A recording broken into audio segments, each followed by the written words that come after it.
Good evening, everybody. Welcome to another lovely episode of the hashtag This Just in Sports Show. My name is Dwayne Marcus, standing in for Justin tonight. Had some life emergencies, but Justin wanted the show to go on, so here I am, guest hosting on the show today. JT and the Don. What's up, guys? How you doing tonight? Dwayne, how's it going? Everything's good. Good to be on the show with you. Looking forward to Yeah, it. definitely glad to be back. Thanks for having us on. Well, I'm sure Justin would throw in some witty banter or some witty line at the beginning, at the top of the show. I'm not going to do that because I'm not as witty or as banterful as he. What I will do is jump right in here because we saw the Bengals outlast the Kansas City Chiefs this past Sunday, and they've been looking really, really good. First team in NFL history to have a 4,000-yard passer, two 1,000-yard receivers, and one 1,000-yard rusher, all under the age of 25. They just clinched the AFC North. So, JT, I'll start with you. Can the Bengals win the Super Bowl?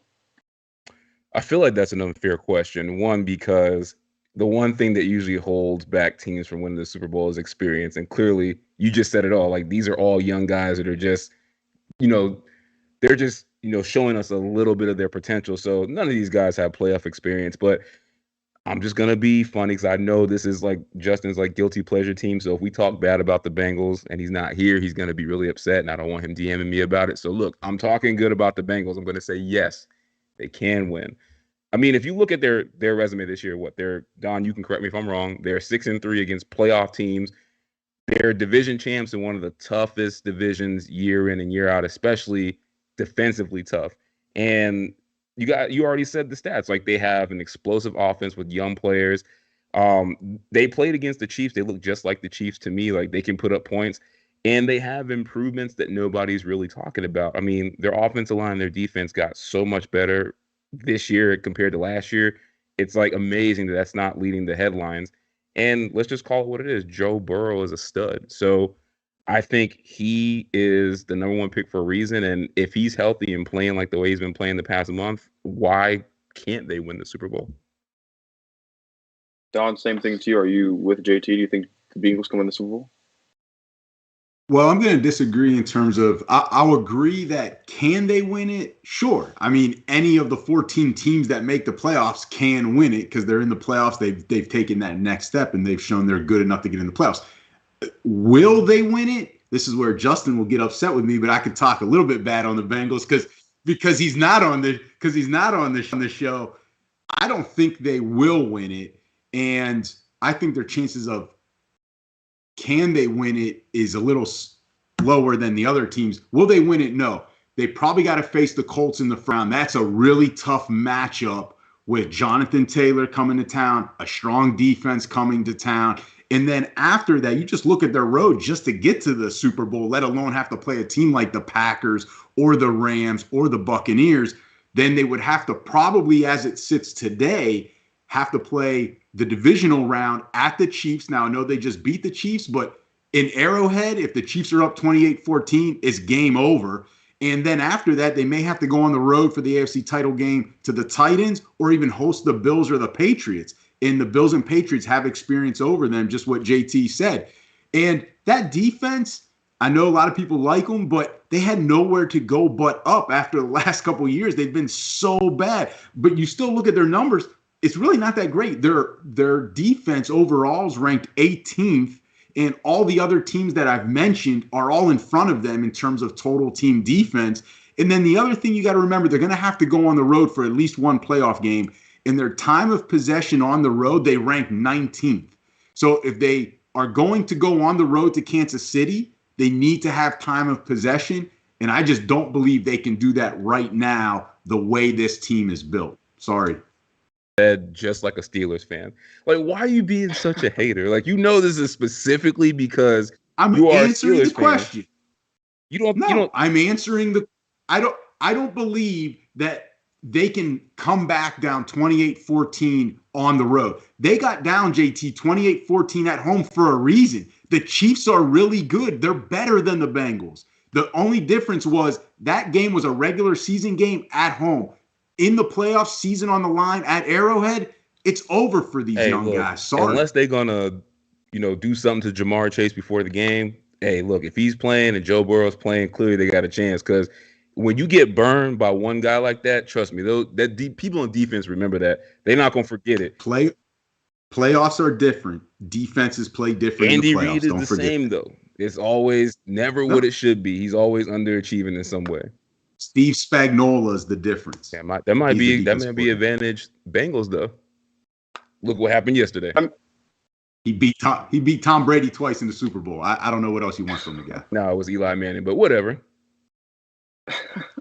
I think so. I agree with both of you in a way, right? I think can they win the Super Bowl? Yeah, they're in the playoffs. They can win the Super Bowl. But I think the experience factor, for at least for me personally, and I said this on my show last week, I think for me personally, the experience factor, I pay that more attention to Zach Taylor than I do to Joe Burrow because it's not the same stage, but Joe Burrow has had success in college. He's been to a big stage in college. He's a national champion. So a lot of times we think about young quarterbacks in the playoffs, think about can they hold their own? Can they keep a level head under pressure? As a national champion and with Joe Burrow and even Jamar Chase outside catching the balls, I'm not concerned about that. But like you guys said, right, I don't have any faith in Zach Taylor being able to outcoach Bill Belichick. I don't think he can outcoach John Harbaugh. I don't think he can outcoach Andy Reid. I don't think he can outcoach Sean McDermott or any of these other. I don't think he can outcoach Frank Reich, who's been to and won a Super Bowl as an offensive coordinator. So there's a lot of experience from the coaching standpoint. I think in these other AFC teams, I think that'll play a bigger factor than the overall experience of the players themselves. Because when you've got a quarterback that's been to a national championship and won it and played well, again, that's not the same thing as a Super Bowl or the same thing as even an NFL playoff game. But that's still a big stage. It's still you can understand that Joe Burrow can understand the moment and be able to keep this team together. But the youth does play a factor. I'm not sold on this defense either. This is not a world-beating defense. I'm not convinced this defense can stop the run. I'm not convinced this defense can stop the Chiefs at their best. I don't know if this is a defense that can compete and really keep in check your Josh Allen and Stephon Diggs and those guys in Buffalo. So when you've got the defense and you got the inexperience from the coaching aspect, I don't think they will, but they can. I mean, we all know any given Sunday. You guys mentioned the Giants. We saw them catch lightning in the bottle twice, and that's where their two most recent Super Bowls came from. So it's not like it's impossible for the Bengals, but the odds are stacked against them, right? It's not going to be an easy road by any stretch of the imagination. Speaking of there not being easy roads, we've got 3 playoff spots left in the NFL.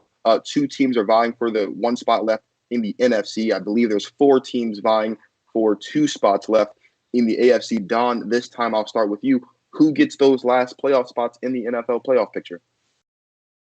So starting with the NFC, you're right. It's 3 teams. 2 teams vying for 1, right? It's either going to be the Saints or the 49ers because the Eagles, even though they're sitting at the 7th seed, they're in. I'm going to go with the Saints. I think they have the easier road. The Saints can beat the Falcons. We know that. And then I know JT's going to disagree because he loves the 49ers. He hates my guy, Sean McVay. But the Rams will beat the 49ers. They need this game. I know more physical than the Rams. Every time they play, it's guaranteed. I have no problem with that because Saints are going to make it. The Rams are going to beat the 49ers because the Rams need this. They need to hang on to that 2nd seed. If they want any shot of getting to the Super Bowl, they need to have the 2nd seed, meaning they have the 2 home playoff games, and then hopefully maybe someone can beat the Packers along the way, and then they got to go play the NFC title game in LA. So the Saints get in there. I think the 49ers are obviously out once they lose to the Rams and Saints win. And then in the AFC, I so bad want to put my Steelers in, but I looked at their scenario to try to get in, and I couldn't do it. I will say this. I think the Colts get in. They play the Jaguars. There should be no upset there. Jaguars had their one upset already over the Bills. And then I think, Dwayne and JT, I think the Raiders get in. I think they beat the Chargers. It's a home game for the Raiders. Everyone's been counting out the Raiders. And JT, this is a Charger type of moment where they have everything in front of them to get in the playoffs. And what do they do? Self-destruct. And I love Herbert. I like that Chargers team, but this is the perfect setup for them to waste another season. You see, this is why I hate doing stuff with you. So I got Colts and Raiders. as those two teams that get in. So you've got the Patriots or the other wild card team. So you have the Colts and the Raiders in the AFC, and you've got the Saints in the NFC. JT, what about you? Are you rocking with that? Are you changing some things? How are you feeling? Who's getting into the playoffs in these last 3 spots? I hate that I have to say I'm rocking with it because he went first, and that just burns me. AFC wise, I agree with you, specifically because like we said, the Chargers are the Chargers, and Darren Waller's supposed to come back next week for the Raiders. So if he comes back, that's a big difference. Hunter Renfro's been great, and some of those other guys have got really good experience in his absence. So if he's back, I mean, just the attention they'll have to pay to him makes that game so much different. And if you want to talk about bad defenses, Chargers are one of the most enigmatic defenses ever. Stars, but can't stop anybody. Ask the Texans. So I agree with you on the Colts, obviously beating the Jags, and then the Chargers self-destructing right on time. I agree on that. Now, in the NFC, I'm not getting with you. It's the 49ers all the way. How many times do they have to bash the Rams into the ground for you to stop betting money that they'll win? I've been telling you this day is going to come, and the Rams are going to show up. McVay's going to get the best of Shanahan. It happens this weekend. Unless the Rams are going to start tackling like the 85 Bears, it ain't going to happen because you know exactly what's going to happen. Trey Lance, all those running backs, Juszczyk, Deebo Samuel, George Kittle, literally the most physical team on the planet is going to roll into the softest defense on the planet when it comes to stopping the run. And you know that saying, how it goes. They're not going to stop them. You already saw how it went earlier this season. You really want to bet your money on that again? This is easy money, like easy money for the 49ers. So they shouldn't even play the game. Like Rams, just accept the fact you're not getting number 2 seed and just let the Niners in because that's the way it's going to go. It's going to be so sweet taking your money. I've never lost a bet to you when it comes to money now. Oh, wow. Lies. But go ahead, Dwayne, before this guy keeps running his mouth. I feel like I'm kind of stuck in the middle here because I agree with both of you to an extent. I agree with Don. I think the Saints are going to get that final spot. Not necessarily because I don't have faith in the 49ers. I just have more faith that the Saints can beat the Falcons than I do that the 49ers can beat the Rams. I mean, at least this version of the Rams. I mean, when you look at obviously when the Rams played them last on Monday Night Football, I think if I'm not mistaken, that was Odell Beckham Jr.'s first game. There are a lot of there were a lot of kinks there that they had to iron out. It seems to me, at least offensively, that a lot of those kinks have been ironed out with the way that Odell has been able to gel and mesh into this offense. Cooper Kupp has been by far the best wide receiver in the NFL this season, and he's been playing well. Matt Stafford struggles. Don't get me wrong, Matt Stafford does struggle, but I just have more faith in the Saints being able to beat Atlanta than I do in the 49ers being able to beat Los Angeles. So I'm going to go with Don in the AFC. In the NFC and the AFC, I think we all know the Colts are going to make the playoffs. I'm a big Justin Herbert fan, and this is absolutely a Charger moment where writing's on the wall for the Chargers to blow this and collapse. But I just have so much faith, and maybe that's my problem, and maybe that I have too much faith in Brandon Staley and this Charger football team. But I think the Chargers can do it. A lot of people had the Chargers as like their chick pick to make it to the Super Bowl because they were getting a lot of guys back on defense, and Justin Herbert was expected to take that next step, and Justin Herbert has done that. He's taken that next step, and Austin Eckler is back, and this wide receiver duo in Los Angeles doesn't get a lot of love. This is the only wide receiver duo outside of the duo in Cincinnati that has 2 1,000-yard receivers. So I think personally that I think the Chargers have enough. I think the Raiders emotionally, it's just been too much of a roller coaster this season. Obviously it'd be a feel-good story if they can make it to the playoffs. I just don't know if they can. I love Derek Carr, but Derek Carr has always seemed to me at least to have, he always has that one moment every season where he too, like the Chargers, just doesn't seem to rise to the occasion. And he's had a lot of great moments. I mean, he started off the season with an overtime win against the Ravens. And he's kind of been pulling rabbits out of the hat left and right. I think the magic is up. I don't know if he has any more magic left in his sleeve. I don't know if he has any more tricks. So I'm going to say Colts and Chargers in the AFC. I'm rocking with the Saints in the NFC. That just makes the most sense to me, right? I think that makes the world nice and round, nice and perfect. Speaking of the NFC, we've seen probably something we'll never see again in any sport. One of the craziest things we've ever seen. Antonio Brown just decides he's going to take off his uniform in the middle of the game against the Jets this past Sunday, walk off the field. We would get reports that apparently Bruce Arians told AB to go into the game. He refused to. Eventually told him to get out, and Antonio Brown did just that. He got out, and now Antonio Brown is no longer a Buc. So JT, let's start with you. Is Antonio Brown's career officially Funny thing over? is, we were actually talking about this on the phone yesterday when it happened. And what did I tell you was going to happen, Don? 100%. When he gets into the tunnel, he's done. Like, there's no way he could come back. And I do think he is done, but I think it has more to do with what he did and when he did it rather than him actually doing it.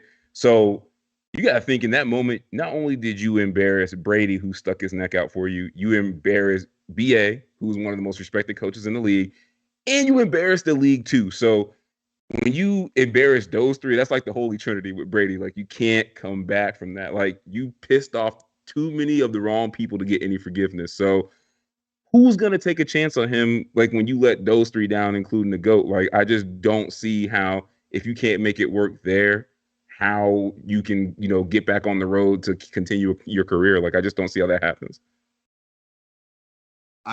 We did talk about it over the phone, and Dwayne, I'll let you in on a little secret. I don't pay attention to half the times, like half the things this guy says. So I really didn't pay attention to what he said in terms of AB. So I'll give you my That's answer, his way of saying that he was wrong, but go ahead. No, you bring up a good point. But if this was 5 years ago and he embarrassed those guys, I still think he would get a chance, right? And that's because his talent was. In Pittsburgh, he would be on the team the next day? No. 5 years ago in 2016, yes, someone would pick him up if the Steelers had cut him, because the difference is his talent was so enormous back then, and his production, his volume, the volume of his production was so historical. Teams had to go pick him up. He's still the same guy, though. You saw that. But how is that any different than to go when the Raiders, picked him up? The Patriots took a chance on him. The difference now, what I'm saying is, I agree with you. He's not going to get a chance. And the difference is the talent, while it's still there, it's not what it was 3 to 5 years ago. The production, his ceiling is not there anymore, right? He's getting to the backside of his career, probably is already there. Some of those skills, let's be honest, have deteriorated a little bit. Thanks to the Buccaneers and Brady, they've allowed that to extend a little bit. But no one's going to take a chance, because that talent now is not worth all the externals anymore. And the other thing, too, I was watching, getting ready for the show, getting hyped up for, this just in, that listening to Randy Moss and Booger McFarland, they said as teammates, what he did yesterday, I would never want to play with him. Like, I would never want him as a teammate. And I think a lot of guys in the NFL look at that now saying, hey, he's not the same AB from 5 years ago. Other receivers might say, hey, why do we want him in the receiver room? So I think that's the other part of it. Teammates will not even want organizations to sign him anymore. Everything Don said, I think, is right. I have lamented about Antonio Brown so much, to the point where I'm purple in the face, right? We were at one point talking about Antonio Brown as being one of the greatest wide receivers to ever step on a football field, putting his name in the same scenario, and Terrell Owens, excuse me. And for a long time, people thought that putting any wide receiver in his name in a sentence with those guys was like blasphemy. It's taboo. You don't do that. But AB was very, very consistent. He's not producing like that. And I'll be honest with you guys, me personally, I thought after he got cut from the Raiders, that was going to be the end of his career. So when Tom Brady picked him up out of the trash heap to bring him to New England, and then he got cut again, I was like, well, the only way that AB gets another shot is if he ends up with Tom Brady again. What happens? Tom Brady leaves New England, goes to Tampa Bay. He finds himself a job right there with Tom Brady. So now you have a situation where Tom Brady has stuck his neck out there for you twice, and you've embarrassed him twice. You're not getting a third chance with Tom Brady like that. And he was the only guy that was willing to give you a chance, which means no other team in the National Football League is going to give you a chance, except for maybe the Jacksonville Jaguars, because they thought it was a good idea to hire Urban Meyer, their head coach, and sign Tim Tebow onto the roster as a tight end. So maybe they're still struggling down there and might think, well, let's just bring this guy in here too, because we can't do any worse. Antonio Brown's career is over. and it's a sad. It's kind of it's the situation isn't funny, but like when you're sitting around and you're watching football and you happen to be scrolling through Instagram and you see that Antonio Brown's just walked off the field with nothing on but his pants, you kind of have to chuckle a little bit because that's just such a bizarre thing to do. I hope he's okay with how his career has ended. I know he's left out a lot of money on the table. But this isn't just about Antonio Brown. This is really about your Tampa Bay football team because they've kind of been up and down, winning a lot of games, but they've really been up and down this season. So, Don, I'll start with you. How does Antonio Brown's actions, how does him no longer being a Buck, how does that overall impact Tampa Bay, not just next week, but for the rest of this playoff run because we know they're going to the playoffs? I actually don't think it hurts them all that much. I think the Godwin injury hurts them way more than AB leaving. And I think now that Godwin is out and AB leaving, you know, the domino effect there is much greater. AB just leaving, I don't think it does, because what happened once he left? They came back against the Jets, and I understand it was the Jets, but they came back against the Jets. Brady still threw for 410 and 3 touchdowns yesterday, and that was really without Brown on the field or, you know, helping out. And they still got Gronk, Evans. Now you can throw in some of these younger guys. Tyler Johnson, let's see what you have. I think he's a pretty good player. Rashad Perriman, he's had, you know, JT and I have followed him for a while. Like, he has a lot of talent. With Tom Brady now, maybe he can put a good stretch together. And then Cyril Grayson yesterday came up huge, 6 catches, 81 yards, and a touchdown. This is what Tom Brady does. And so when you still have Evans and Gronk, yeah, you're losing AB. Okay, there's some production there, but he's not irreplaceable like he was 4 or 5 years ago.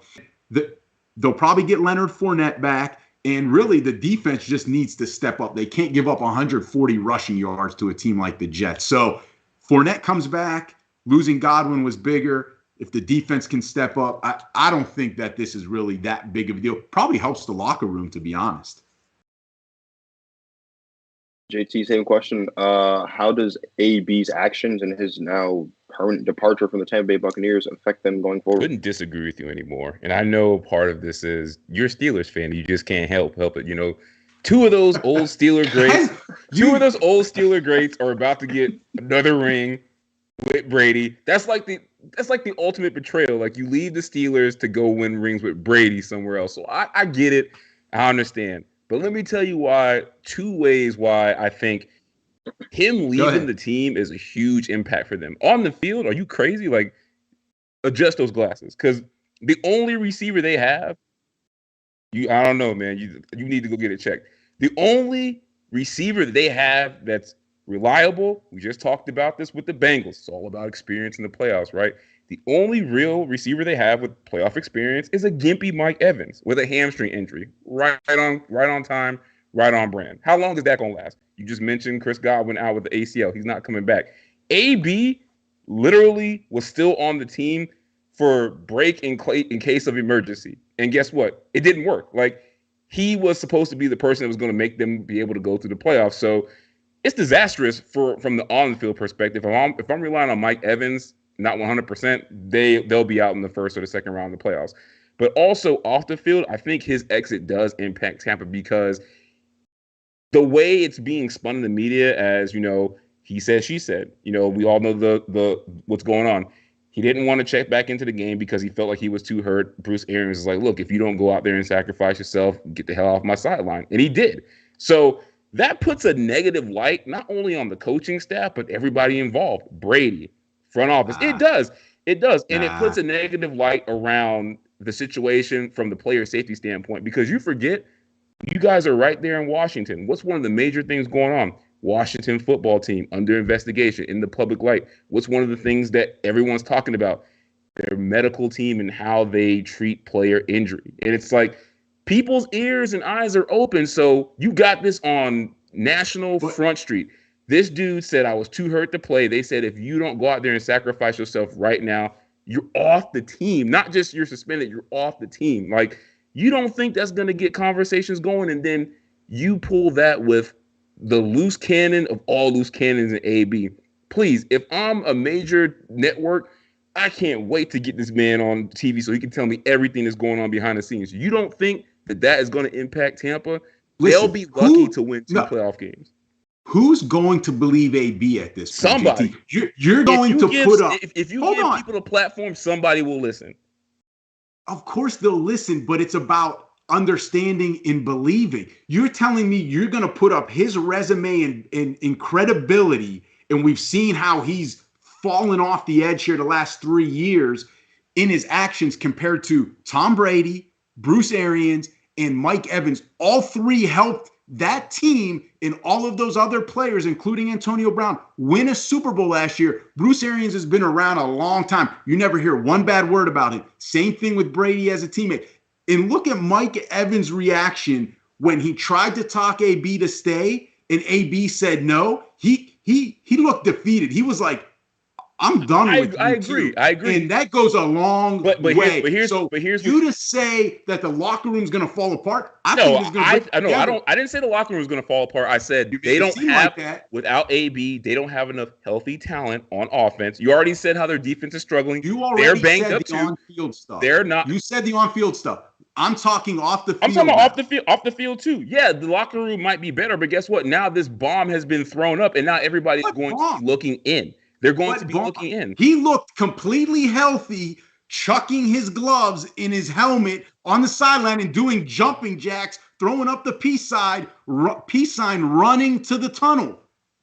They thought he was a fan that ran on the field. He looked fine to me. Two things, and I'll be done. You do have a point there, but here's what I'm looking at. First of all, I'm looking at Tom Brady, what he's not saying. He's not coming out and saying, I thought what he did was wrong, blah, blah, blah. He's like saying, I just want to get him help. Because he knows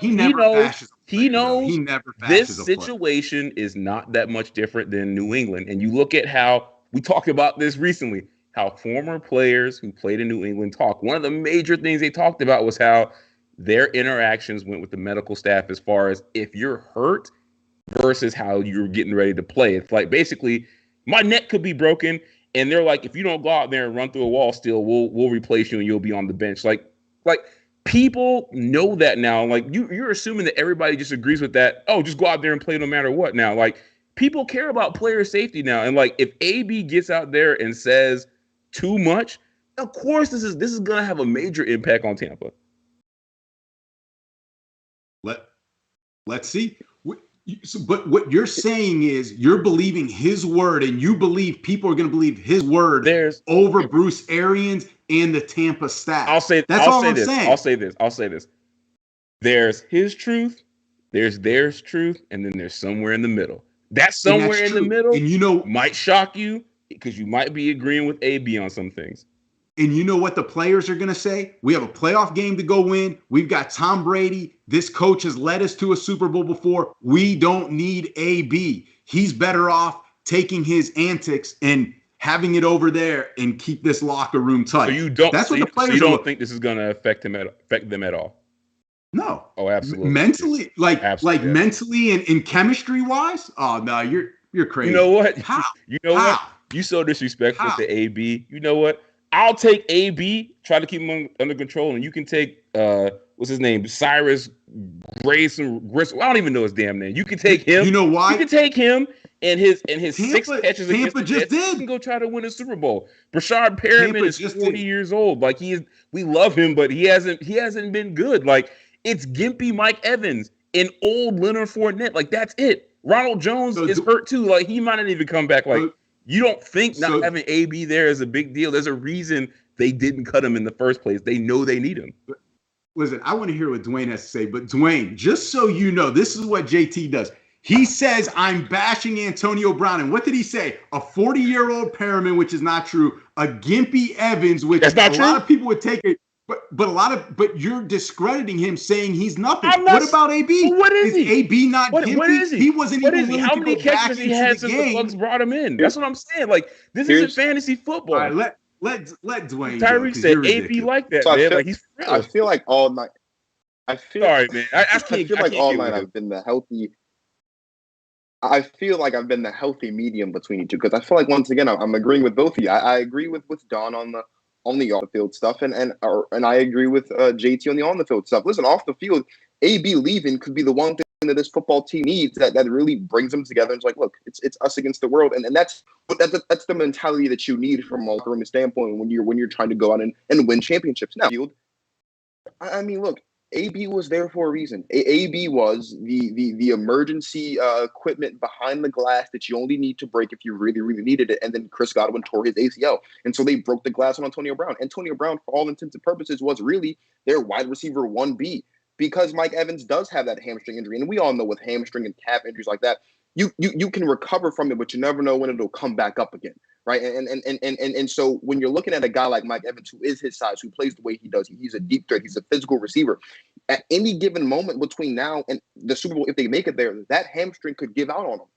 Who's your number one receiver? You don't have a reliable guy outside of Antonio Brown on that roster that you can go to and say, this is our guy that we can trust, that we know can go out there and when it really, really counts, outside of Gronk, obviously, that when it really, really counts, can go make these plays. Now what this offense has to do is they have to rely on a less than 100% Mike Evans and a Gronk who, look, Gronk is great. He's not who he used to be.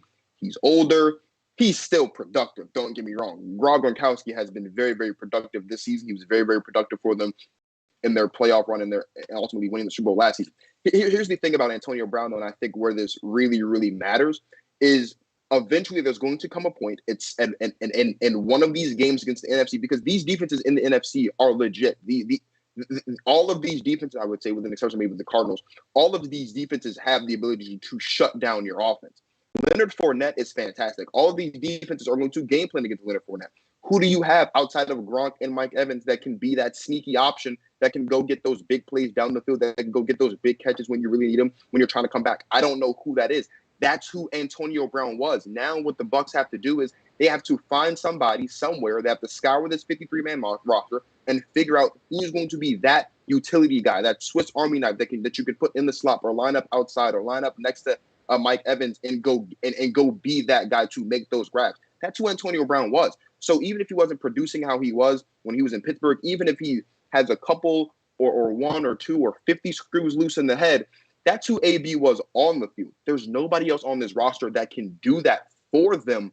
And I don't know if they can recover from it. Like, yeah, they've got Tom Brady, and you can't bet against Tom Brady. I'm a Packers fan, and I'm always going to bet on Aaron Rodgers.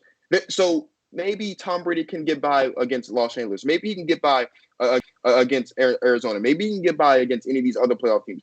But Tom Brady without AB against the Green Bay Packers, who has me, and this is just me being biased, but it's also true, who's the best team in the NFL right now. I don't know if that can happen. Yeah, you might be able to get past the Rams defense because they haven't been playing that well. You might be able to get past the Cardinals defense because they don't really have an identity and they haven't had one since J.J. Watt got injured. You might be able to get past the Cowboys defense because they stink outside of Michael Parsons, if we're being completely honest. I don't know. I don't know where Tampa Bay goes. They'll win a playoff game for sure because they'll have a game at home and they'll win that one. But beyond that, you're really going to have to ask an aging Tom Brady to do a lot. And it seems like he's an ageless wonder. But eventually, there's only so much one man can do. He can't throw the ball and catch it. So he doesn't have that many people to throw it to, is all I'm saying. So we'll see how it all shakes out. Speaking of the Packers, we all know I'm a Packers fan. That's probably why Justin asked me to be the host, because he put a Packers question on here. We just saw the Packers beat down on the Minnesota Vikings at home Sunday Night Football to lock up the number one seed for the second consecutive season. Don, I'll start with you. Going into Week 18 at Detroit against this never say die Detroit Lions football team, should the Packers rest their starters? First, I want to know, how are you a Packers fan, but you're in D.C.? You live in D.C. I just want to know how that happened. But I mean, if we have time at the end or so, maybe you can tell us. But if I were the Packers, and I know that's your team, Dwayne, I would at least start my starters the first half, because they're going to get a bye regardless. Rodgers has been healthy. He's already missed a couple games this season. You know, if you want to maybe rest Aaron Jones, but I would not rest all of my starters or even a majority of them. I'd probably pick and choose guys that need that extra week, or guys that have had a big load, or a backup that I know can fill in well so the starter doesn't need to go. I want that cohesion to keep going because they are humming right now. And, I tried to look up teams that had a bye and that sat their starters week 17 prior to now the schedule being week 18. I think the best thing I saw was from like 2005 to like 2017 or 2018, teams that had a bye and rested their starters that last week. So basically they had 2 weeks off. They struggled in the AFC or NFC divisional round. 20 teams did that from 05 to 2017, 2018. They were 8-12. That's well below 500 for teams that obviously were the top 2 in their conference. So looking at history and looking at they're just a machine right now. I don't want to mess anything up. I know injuries are crucial though, but I would at least start them the first half, kind of like that third preseason game. JT, same question. Are you with Don? Do you think they should start some, sit all? How are you feeling? Should the Packers rest their starters? Much as I hate to say this, I'll be with him partially because I hate when he brings in all these. He does his research. I'll give him props on that. He's probably one of the best researchers out there. So that was real good stats, man. Going back and you must be in that Pro Football Focus database, but. Subscription stats. I do. It's a beautiful subscription to have. It's a beautiful subscription to have. Man's an elite member, both of you guys. I agree with you to a certain extent. I do think that when you're hot and rolling like this, it's hard to say like, okay, we're just going to stop that for 2 weeks, and we expect you guys to pick up where you left off 2 weeks later. So no matter if you have home field or not, I think that's tough. But I do disagree with you in this way. You don't need to rest your starters, but there are 3 in particular that you should rest. And it's obviously Aaron Rodgers. He's been banged up with that toe injury. And it seems like every game somebody's stepping on it. He could be a drama queen. I don't know how bad it is, but he makes it seem like he's like one step away from, like having surgery and shutting it down. So I'm assuming it's serious. I would rest him. Like he has nothing to prove. If anybody can miss time and come back and still do it, it's him. David Bakhtiari. Definitely one of the best left tackles in the game. I would rest him with home field locked up because you need him. Huh? The best left tackle. Dwayne's like, don't get it twisted. My bad. I don't want him to come after me. The best left tackle. And then a guy who I'm surprised they brought back at all, I guess to get him some game reps because he hasn't had many this year, Jair Alexander. So if I'm resting anybody, it's those 3 because if 2 of those 3 aren't on this team, it doesn't matter. Like, I don't think the Packers can win with or without home field advantage. Like, that is literally how they'll be let down if you don't have the best left tackle, the MVP, and to be honest with you, the best cornerback in the league. Like, he is when healthy. So if you're missing those 3 elite guys, home field don't matter. So absolutely, if home field's locked up, rest them. Like, what do they have to prove? See, I so desperately want to be like, sit them all down, right? And when Justin sent this, I was like, oh yeah, I think he did this because he knows I can go on a Packers rant, and that's what he wants for views or whatever. And I so desperately want to be like, sit them all down. And Aaron Rodgers has 9 functional toes, and I think at this point he has proven to everyone that he's the MVP of the league. And if anyone wants to disagree with that, I don't know what name who is MVP there, other than maybe Jonathan Taylor that you can throw into that conversation. But even then, there's no one more valuable to anybody in any sport right now than Aaron Rodgers is the Green Bay Packers. That's number 1. Number 2, I agree with you. I do think that we should sit Aaron Jones because I think at least this season, and this is maybe a bit of a hot take because I'm a Packers fan, A.J. Dillon this season I think has been more productive in a shorter sample size than Aaron Jones has been. He is our go-to back in the red zone. He's our go-to back inside the 20s. Aaron Jones, the reason why I think we should rest him primarily is because Aaron Jones has kind of doubled as our second wide receiver in a lot of those big games, right? When Davante Adams kind of isn't humming, which is very, very rare, or when defenses are really honed in on, which they usually are. I mean, we just saw a couple weeks ago in Baltimore, they had 2 or 3 DBs lined up on him, what seems to be every other play. Aaron Jones tends to be our second guy. He needs to be as healthy as possible. I know Jair Alexander didn't play this past Sunday because he was in COVID-19 protocols. If he clears them, I absolutely want him to play because it's been a while since he's been on the field. I think that he at least needs that one last game. I mean, it feels like a preseason game because it's the Lions. They don't really have any good wide receivers anyway. David Bakhtiari, as much as I want to say he should rest, I don't think we've seen, if I'm not mistaken, I don't think we've seen David Bakhtiari play a snap of football. This one against a defense that's not that good, yeah, put him in there at least for a half. Put him on what they would do in basketball, a minute restriction or whatever, snap restriction, whatever you want to call it, just so he can get those reps, get his body accustomed. But I mean, it's the Lions. We don't really. It's like we're resting our starters anyway. So me personally, I personally don't have an opinion. I do think that Aaron Rodgers should at least sit a half. I think after the first half, sit him down. They probably won't do that because he's Aaron Rodgers and he's going to want to play the entire game anyway. I'll be surprised if I get a notification that says that Jordan Love is the starter, because that would just be stupid. Granted, like I said, we've already locked the number 1 seed, so there's nothing to lose. But I just don't want to see Jordan Love start another football game. I don't want him to be on the roster, if we're being completely honest. But that's another conversation for another day. Start him or not, we'll beat him anyway. We'll go to the Super Bowl, and then Aaron Rodgers will leave, and I'll be depressed. It's funny that you said that, though, because you talking to somebody who probably thought the same thing when his team played the Lions, and we saw how that ended up. The Lions are a scrappy bunch, man. Well, there are very, very, very distinct differences here between the Green Bay Packers and the Pittsburgh Steelers. Part of which being that this defense has been one of, if not the worst defense the Pittsburgh Steelers have ever fielded in their history. I mean, not to go on the Steelers rant, but we're talking about a team that once boasted the steel curtain in the 70s, a team that boasted Blitzburg in the early in the 90s, and this defense that we saw in the early 2000s.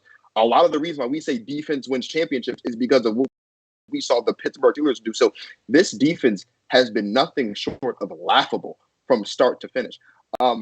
And, they just invent new ways to lose, invent new ways to suck, and invent new ways to embarrass my guy, Mike Tomlin. Can you do me a favor? Can you send me just a recording of what you just said? And anytime he tries to defend the Steelers, I'm just going to play what you said. I mean, nobody has put it that eloquently of why the Steelers suck. That is perfect. Like, we should send me that clip. I'll put it on everywhere that people can see it, and I'll keep that just in case he gets slick any day.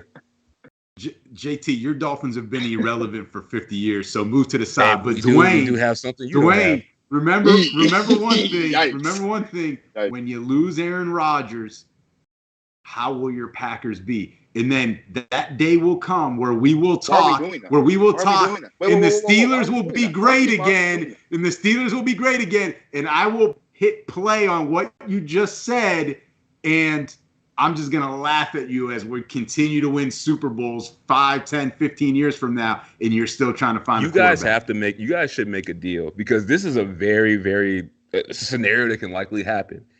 Aaron Rodgers does not come back to Green Bay and goes to Pittsburgh. I'm going to be honest with you. That is a scenario I have prepared myself for. And I'll be completely honest with you. If there's anywhere that I would want Aaron Rodgers to go, I'd want him to go to Pittsburgh. Because I love Mike Tomlin, and I love seeing Mike Tomlin succeed. If he goes to Pittsburgh, I'd be quite honest with you, I wouldn't. Yeah, because he's not in the NFC. Then I got to worry about him in the AFC. I love Mike Tomlin as much as the next dude, but I don't want my team having to face the Steelers with the actual quarterback that can move. That's the worst thing that could happen. Yeah, well, I think we have to consider is Aaron Rodgers going to the Steelers is not going to fix how bad that defense has been. I mean, Minkah Fitzpatrick has been virtually a fifth linebacker because they can't stop the run. And I think personally that TJ Watt should be the defensive player of the year because he's been playing phenomenal. But outside of him, this defense stinks. Why linebackers and centers and cornerbacks are celebrating, breaking up passes against the Chiefs a couple weeks ago when they're down 23-0. I don't know. But, I agree. It's always easier to fix a defense than find a franchise star quarterback, though. You guys have had them forever. That is a good point. That is a good point. And that division is getting really, really tough. I mean, forget Baker Mayfield. You got Joe Burrow and Lamar Jackson. So having Aaron Rodgers as the quarterback would definitely mitigate some of that gap as it pertains to quarterback talent. Before we go, we have to acknowledge, obviously, the tragic passing of John Madden, who was a legend in all walks of life in the NFL, obviously, with the John Madden football game. Coached, if I'm not mistaken, 10 years in the NFL, has won a Super Bowl, still has the winningest record among head coaches in NFL history, if I'm not mistaken. Obviously, one of the greatest coaches to ever step foot on a field, one of the best football minds, broadcasted for 30 years after that. You guys are much older than me. I would assume that you guys have better memories of John Madden than I do that do not include a controller in your hand. So, JT, I'll start with you. If you have one, what is one of your fondest memories of the late, great Well, damn, John first Madden? thing we're going to do is I'm going to cancel my Skype subscription because they got filters that's supposed to make you look younger. He said we old, so it's not working. But to be honest with you, so a little bit about me. I am probably obviously older than you. But growing up in my house, from Miami, we're huge Miami Hurricanes fans. So it was always basketball and college football. And to be honest with you, I was probably a little bit later to being a pro football fan than I should have been. Early teens. So my real connection as a kid to football was the Madden video games, like from the first one on. So that's what I knew. And then, like as I got older and I got into the NFL, like I started to realize like, oh, this man is more than just that voice on the video game. And like he's this great Super Bowl winning coach. He's a Hall of Fame analyst and commentator. Like he really was an iconic person for football at any level. So for me, it would just be like, he was so great for somebody who didn't even like the NFL when I was younger that he something that he did that was so small in the scope of things, like I love so much, and like it brought me closer to being an NFL fan. So that's what he meant to me. Like he can reach anybody that wasn't a fan and possibly draw them into being a fan of football. Yeah, Don, same question. What does John Madden mean to you? I think anytime the NFL or any sport loses a legend, a titan of the game, it's sad, but it gets you to reminisce. And, to me, he embodied the big game, 4:00 national television game. Like, and also, a lot of people, you can't think of Madden without thinking of Pat Summerall in my mind, in my opinion. Because that was the 4:00 game, whether it was CBS back in the day or Fox. When those two guys were announcing a game, you knew it was a big game. And you wanted to be in front of the television to not only see the big game, but to hear what he was going to say, what crazy thing he was going to put on the telestrator. And, I mean, Summerall and Madden are like peanut butter and jelly, Montana and rice to me. And so that's the way I remember him, is that when you heard his voice, you knew it was a big game, and that was the game you wanted to watch that day. And guys like Romo, Collinsworth, Troy Aikman, they all have him to thank for their status being so big as an analyst for those nationally televised games. Yeah, I mean, look, I'm only 18 years old, so all of my memories of Madden have to do with me having a controller in my hand. I mean, I watched the Super Bowl with the Steelers and the Cardinals. I know he called that game. That was the last game he called.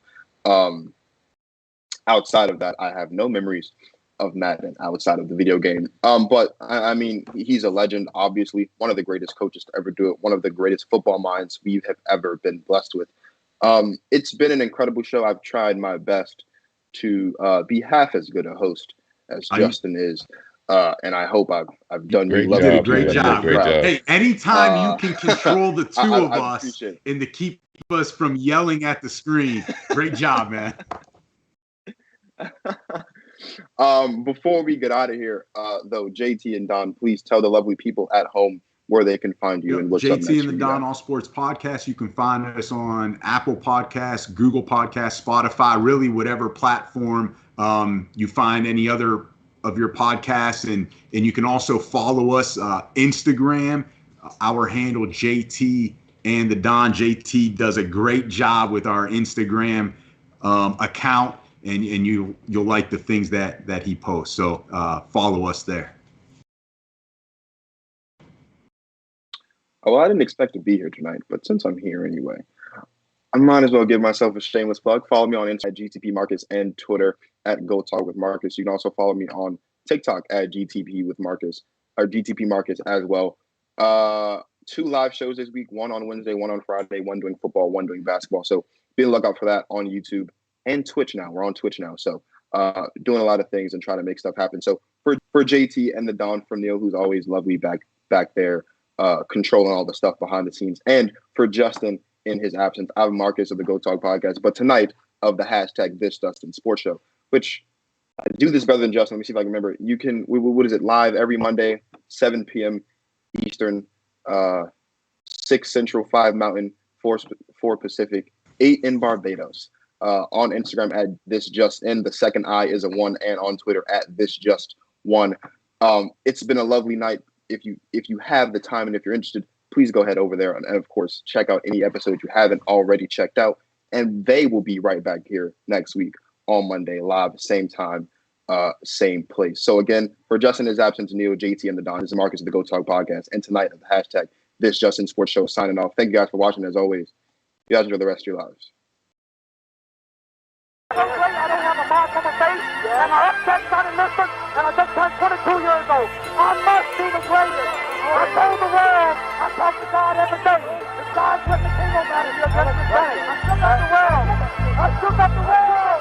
I shook up the world. I shook up the world.